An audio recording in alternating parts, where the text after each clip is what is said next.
tusiwe watu wa kutengana kwa misingi ya dini ama misingi ya kikabila. Hiyo ni mambo ya Mwenyezi Mungu.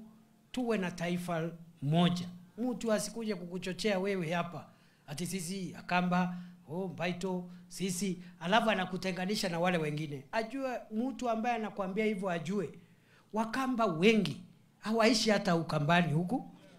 Si wako Mombasa huko Changamwe? Si wengine wako Taita Taveta?